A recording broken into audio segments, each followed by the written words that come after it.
This is Dr. Robert Balfanz from the Everyone Graduates Center and the Grad Partnership, and I'm here today to give you an introduction to student success systems. Current student support efforts are not sufficient for the pandemic-impacted world, and that's why we really are creating this idea of student success systems. Here are some reasons why what we have is not enough for the challenges we currently face.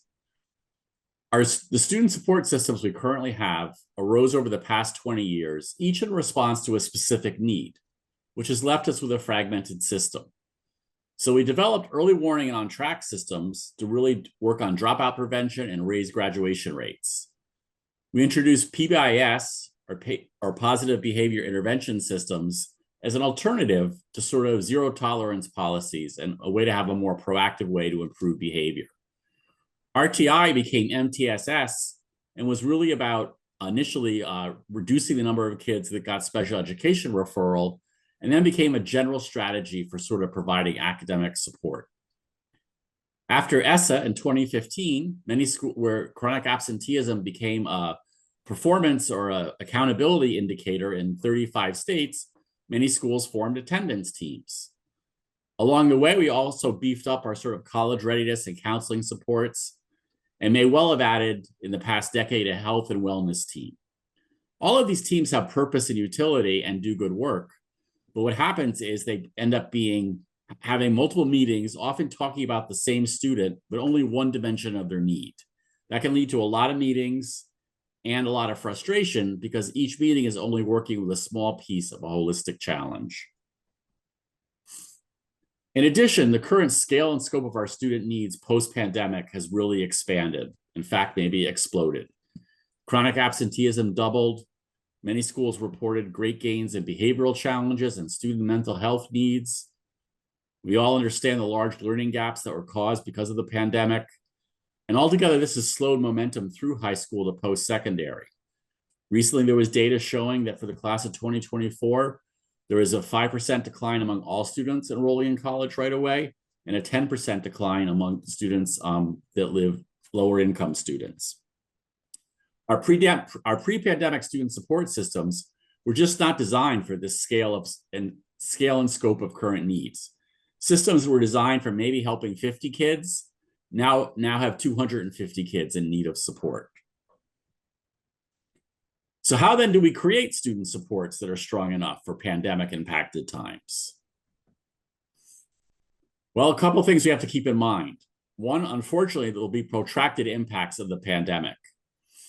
If we follow kids over time, we see that many of them that experience the pandemic in later elementary school or early middle school are just now getting to high school, for example.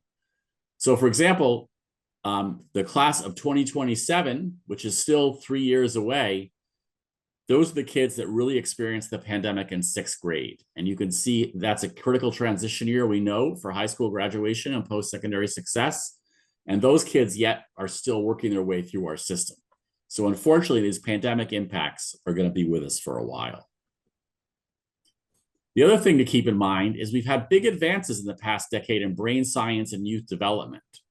It shows that the adolescent brain is still changing and developing, and many self-control and self-motivation strategies are undeveloped in the teenage years. At the very time, we're counting on kids, in some of our current approaches to student supports to figure it out for themselves. One example of an area of where there's been sort of advances of learnings sort of after a lot of those student success efforts got put in place is school connectedness.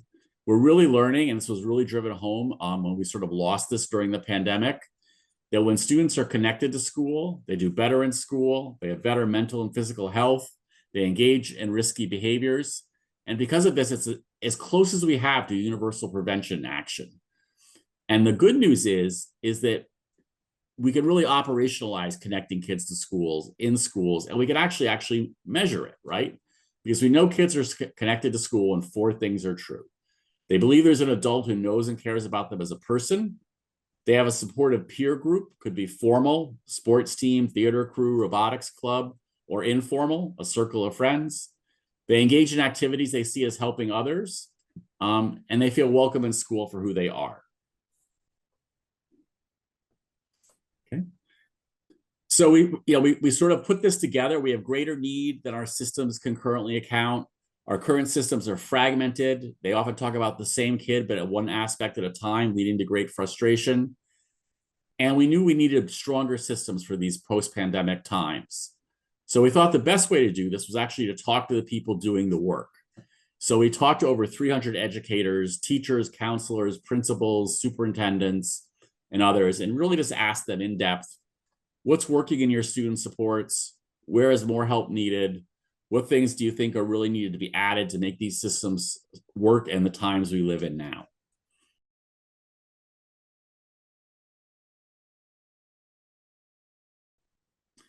And that really led to this idea of a student success system, which is a way to organize a school community to help address both school-wide achievement and school culture issues, increase that school connectedness we talked about and a sense of belonging, and also to meet individual student needs. So, and to do that, it combines a focus on strong relationships with real-time, actionable, holistic data, which result in strategic improvement actions and are shaped by student-centered mindsets. That's a mouthful, and we're going to dig into that in depth right now. We can start with a picture, right? A picture is worth 1,000 words. So this really puts those ideas together in a visual way, right? We connect supporting relationships to actionable data supported by student-centered mindsets, which enables us to take improvement actions, which importantly are co-created with teachers, students, families, and communities, because there's a lot of wisdom there that we sometimes rush past and our eagerness to find a quick solution to student needs. When we put all this together, it creates student success systems with a goal of enabling all students to thrive. And the key thing we heard from those teachers and counselors, and is critical to understand about student success systems, is they're not designed to be a new thing. They didn't want new things. They wanted their existing things to work better and to fill in missing pieces. So student success systems are designed to do that. And they really build upon existing efforts with early warning, on track, MTSS, PBIS. We really tell schools, find your strongest student support team and build up and out from that to create a student success team. All right, let's go into these components, because again, I said it seems like a lot, but as we walk through it, you can see how it all comes together in a mutually reinforcing way that's quite doable and implementable in the schools we have as they are now with the student needs we face at the current moment. All right, so the foundational element, and this was really driven loud and clear by the teachers on the ground, is we have to put more upfront focus in building strong relationships all around. That's really what got fragmented in the pandemic and didn't just bounce back by itself. So we need good relationships between adults and students, between students and other students, between adults in the building, and between adults and parents and caregivers. And we really need that to work, at multiple levels. And it really depends on having this school culture of belonging where everyone feels validated, accepted, affirmed, and treated fairly. That's like the foundation of creating those strong relationships. Once we have that as a baseline, and really the idea is like you should do that first, because that will help reduce the number of students that need additional supports. We know we need to have this idea of both holistic and real-time and actionable data. Now, in a way, most schools now are awash in data. And it's often the idea they're data rich, but data integration poor, which means they have lots of data points, but they don't have clear and simple ways of bringing them all together to give them holistic looks that are actionable and don't require lots of clicks to get there, right? So we know the elements of this holistic real-time actionable data, which is it needs to include this idea of predictive indicators, and we'll talk about that more in a minute, things that have been shown by research to be cases where kids are waving their hands saying, I need some help now, and if I don't get it now, things are only going to get worse. We also need to pull in insights from students, teachers, school staff, family caregivers, as they have the most immediate and complete knowledge about what's going on and what's challenging students and what might work to help them. And we need to really include beyond academic and attendance measures and behavior measures, sort of those traditional indicators, information about well-being, belonging, and connectedness and experience in their classrooms, because that gives us that rich that rich relationship, foundational sense of connection, which, as we said, we can actually measure, monitor, and improve. And we need this data to be continuously available and as real time as possible throughout the school year. We need it to be available at the student level, but also that we can aggregate it up and look at like classrooms and grades and teachers. And it needs to be things that school and district people can act upon, right? You know, it is informative sometimes to know if a student, comes from a lower income situation, you know, or if they've had certain background characteristics. But those aren't necessarily immediately actionable, right? They may inform us about why something is happening, but we need data that lets us say, this is something we can act upon. And if we do successfully, we'll see that data change. Right. And a good way to think about this real-time actionable data is the two ABCs, right? So the traditional research-based predictive indicators really proven again and again in early warning and on-track work are attendance, behavior, and course performance, right? In order to succeed in school, you have to be there on a regular basis. When you're in school, you have to be able to focus in class and get your work done. And to be able to like succeed in the course in itself, you've got to, make sure your assignments are done. You have to pass your tests. You have to do the things to earn a decent grade in that class.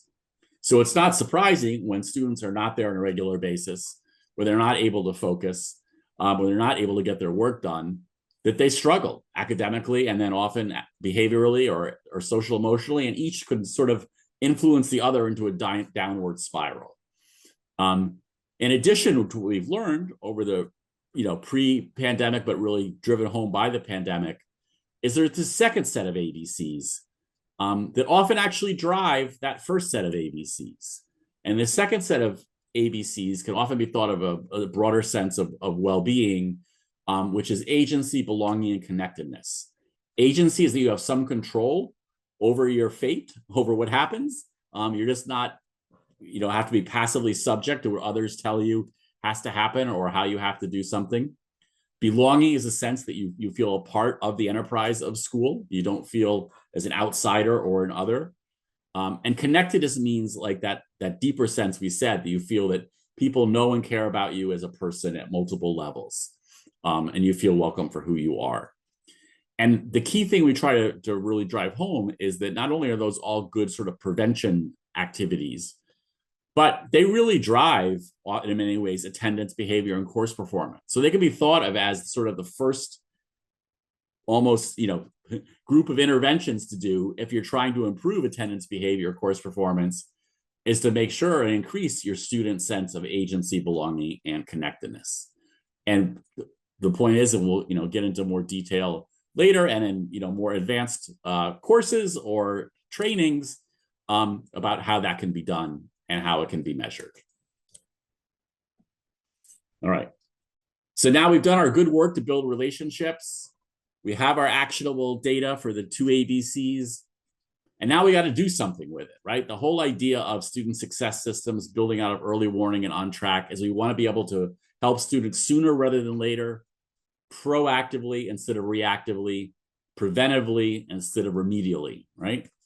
So to do that, we've got to use data and insights to progress monitor all students, not just assuming, oh, there's some students we don't have to worry about. We're only going to worry about this group of students we know ahead of time we think we should worry about. But what the pandemic has taught us is that all kids were impacted, and in sort of ways that are still dynamic. They could be fine now and not later, right? So we really got to keep our eye on everybody. We have to look for patterns and trends, because at the scale of student need we have now, we cannot individualize our way out of the challenge. We can't create a customized solution if we have 250, 300, 400 kids that are signaling a need for help, or even 100 kids in many cases. And that's the thing we have to relearn, because many of our other systems for student support quite quickly go to individualized level solutions. And that can be very powerful, and it's still very much needed.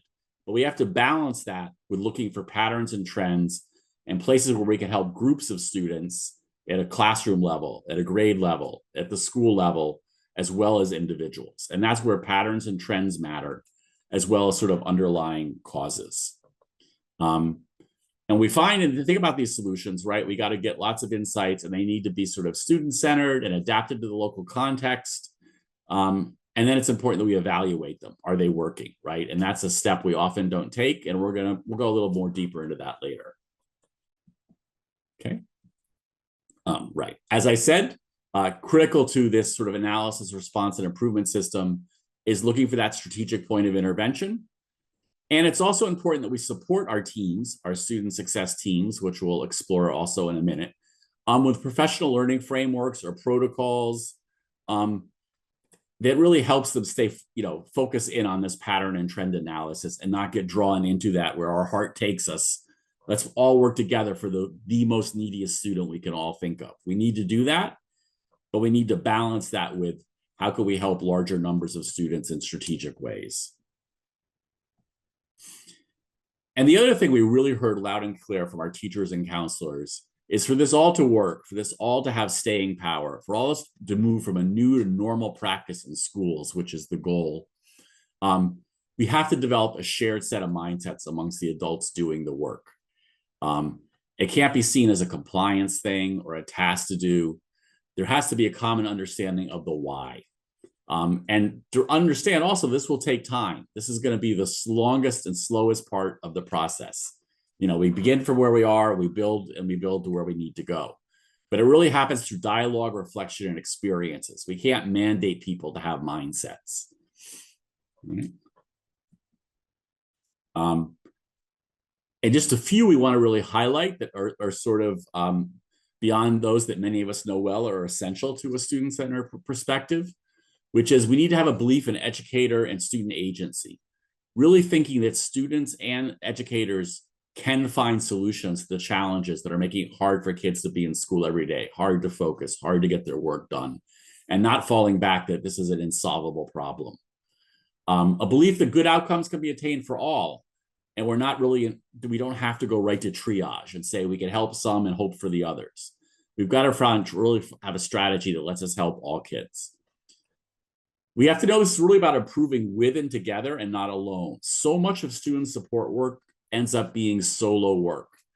When we have those many, many teams, a behavior team, an attendance team, a well-being team, in reality, in many of our schools, that ends up being a 1 or 2 person team, or a specialist, the counselor, the mental health worker, the psychologist.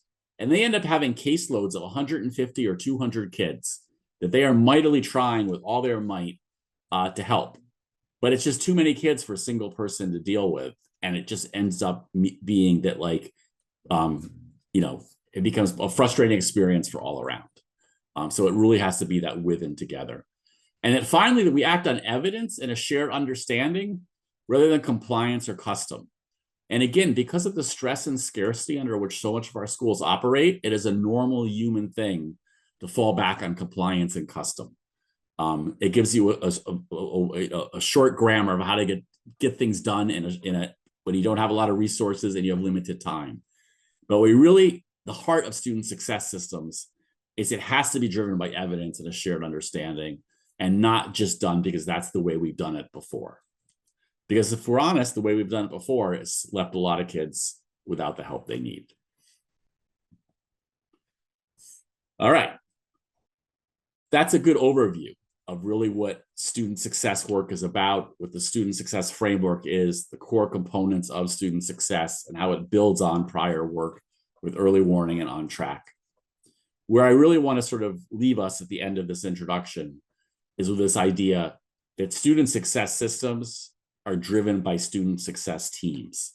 And as we're working with schools to sort of get these systems going, or schools themselves are doing it, using the tools and resources that are available, or working with one of the grad partnerships, technical assistance partners, really what you're doing is creating the student success team, which is the engine and air traffic controller of this work in the school. So that's why we're going to dig into that in this last part of our introduction.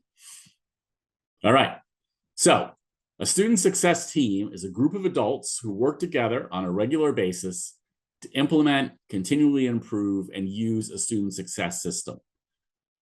It's a school community effort. It's not just about a couple of people that are tasked as specialists.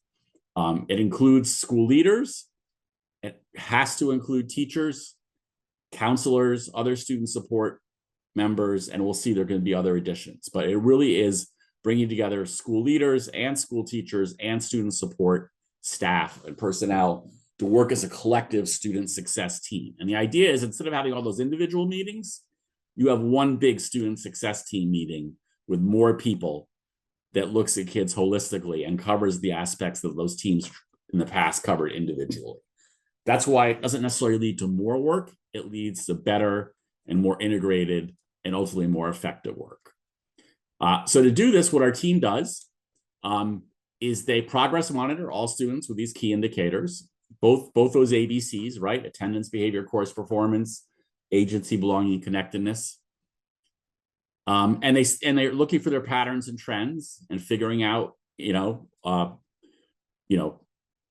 what's our focus for right now? What's our high impact focus? And then they gather insights from the students, from teachers, from others to understand what's driving this and what some of the best solutions might be. And again, this is an area of big learning, because in the past, most student support systems, On Track, Early Warning, MTSS, it's usually the adults driving it are the ones coming up with the initial solutions. And they often come up with great ideas. But these are complex problems, and they a high degree of variability and sort of changing based on time and place. And it's a mistake if we start building up rapidly just a few default strategies. If kids are absent, we always do this. If kids are not focusing, we always do this. We got to really think about what's driving that and what is the best solution. And that involves listening to more people, the students themselves, their parents. And then, a way to think about this is if we just rush ahead ourselves and try to implement a solution, and ultimately it was the wrong solution, at best, we've wasted time. At worst, we might have made it worse because we misdiagnosed the reason this was happening, and our solution actually, made those circumstances worse. So taking just those few little more time to listen to a few more people can actually make us much more efficient and effective in the long run. Once we've done that, we take actions. And again, we're really trying to think about, where is that strategic? Is it the individual level, the small group, the classroom, the school? We're largely trying to create conditions under which students thrive rather than waiting for a severe challenge to happen. And then finally, we have to evaluate and moderate the impact as needed. And as I said, that's often the one where we're like, well, we did all of this. We have to rush to get to our work and to our other tasks. Let's go do it. And then a few weeks later, you're like, what did we decide to do? And no one's exactly sure. So that was an overview. And we're now going to go a little deeper into each one of these. Next.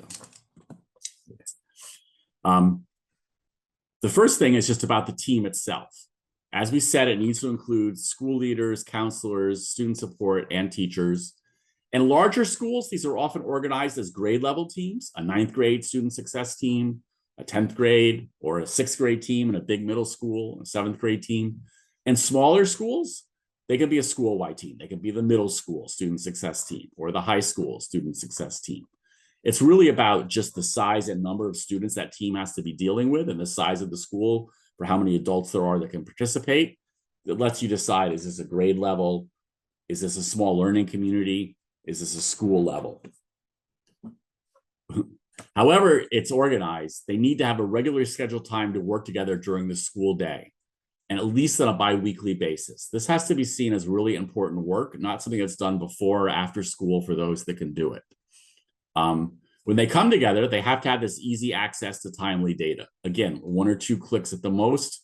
We can't be saying, here's 3 different data sources. You're going to have to work through them and find a way to put them on a spreadsheet and organize it and then figure out your patterns and trends. That will never happen. We've got to figure out a way to get that actionable data to their fingertips. And fortunately, a growing number of tools and student information systems are able to provide that. The team needs this means to gather insights from students and families. Again, not every student, not every meeting, but there's got to be some sort of process for when they can bring in some students to talk to them about their challenges, or they can have a way to dialogue with families electronically or other means.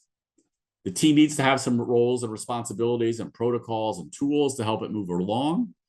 It's got to be empowered to take some actions based on what it's finding, right? It's not going to work if they do all this work, come up with a great idea, and someone says, I don't think so, right? That's why leadership has to be involved, and the team has to feel empowered to be able to try out the solutions, which all their work tells them is the best thing they can do in the moment to really help more students.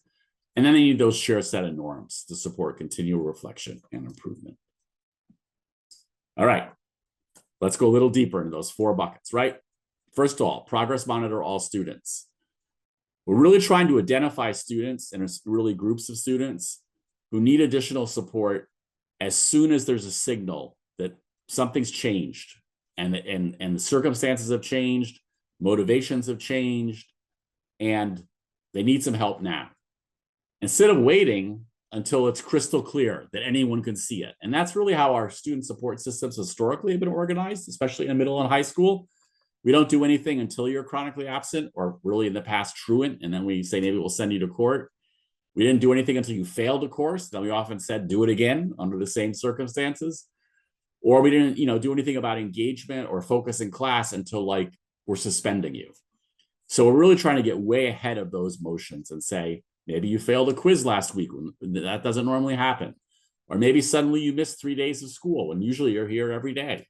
Or there was that incident with some students yesterday that seemed uncharacteristic. That's the signals we're looking for to say what's going on, what needs to happen. It might be a really small thing. It might be a passing thing. That's fine to know. Or it may be a signal that some more, without intervention, it's just going to grow and grow. We need to add those well-being indicators in, like school connectedness and belonging, along with our more academic and traditional ones.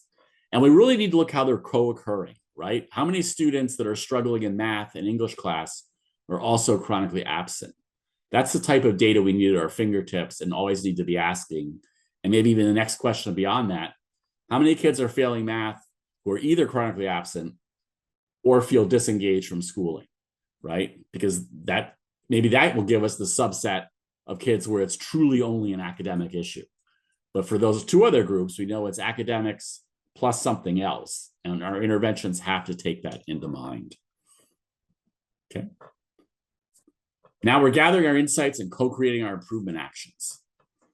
And this is, again, to reiterate, it really pays off to take that extra step to get the student and family input, because they might be able to tell you, that sounds like a great solution, but let me tell you for this reason why it's a no-go, and we got to figure out something else, right? That's the thing that saves us that time and learning from like trying it and then having it not work.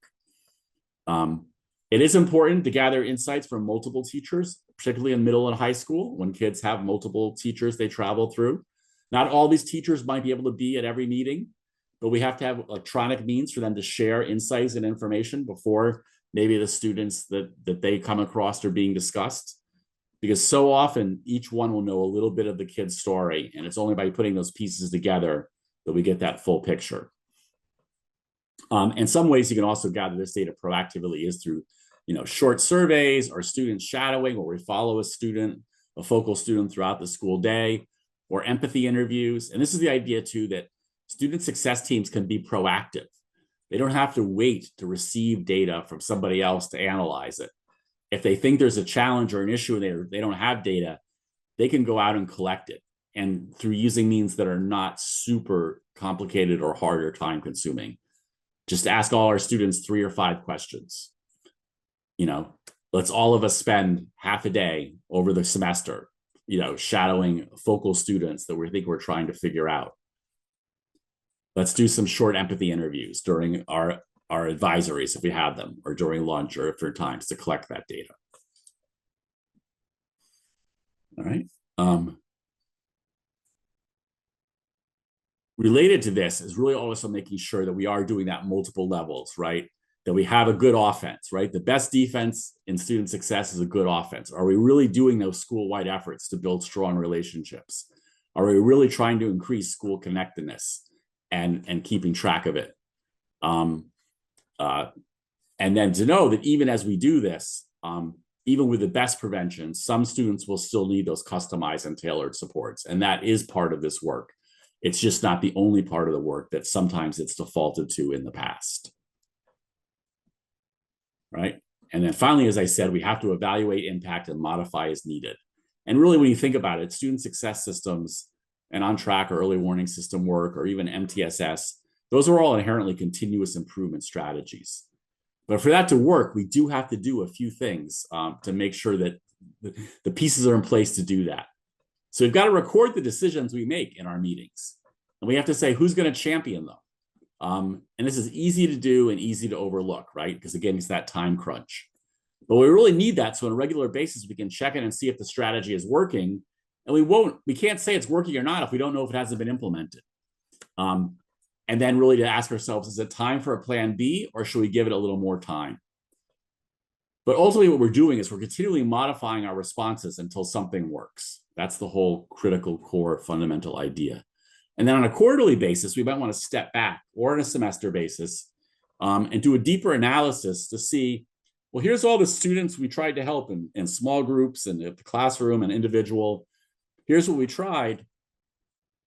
Which things worked when for who, right? Because that's the way really we develop this local knowledge, which is what we really need to understand for our kids, our circumstances, our situations, and for varied needs, whether it be attendance, behavior, course performance, well-being. What are the things that tends to work when kids have these types of situations? We only do that if we reflect upon it on a regular basis and sort of build up our understanding of what's working for who in our circumstances. All right, that was a lot.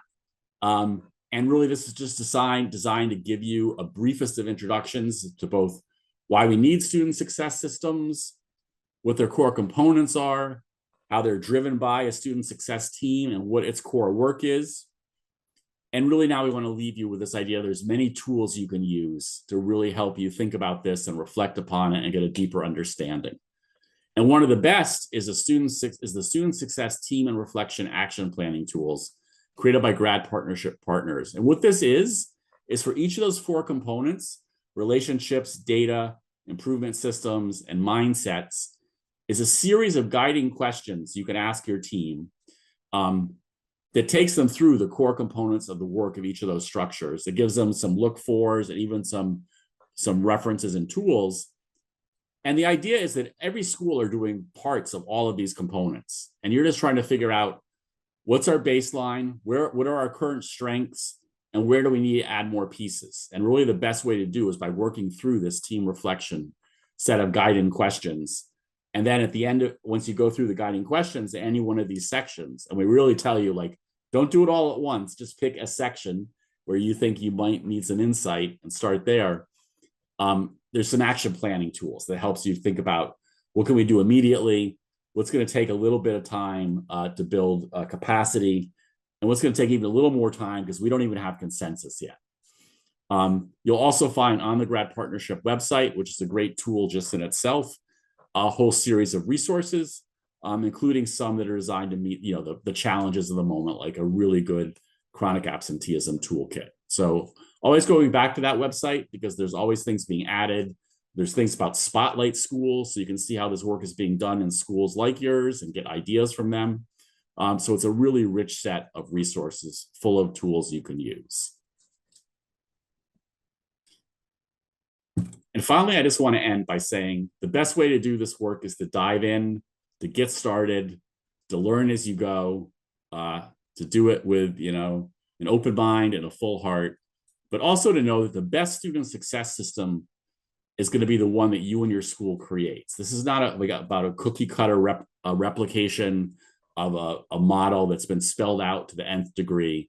It's about taking a core set of principles, practices, and learnings and adapting them to your environment and owning them yourselves and adding great value through your own insight and creativity and wisdom. And doing that, building upon all the successes you've already had in supporting students, and then adding on the pieces that will give you what you need to meet these really elevated challenges in our pandemic impacted world. So we welcome you to the student success system world and are here to help in many, many ways in your journey. And we encourage you to contact us and engage with us in the many ways you can see on the website and elsewhere. so we can all learn and figure this out together. Thank you. Onward and be well.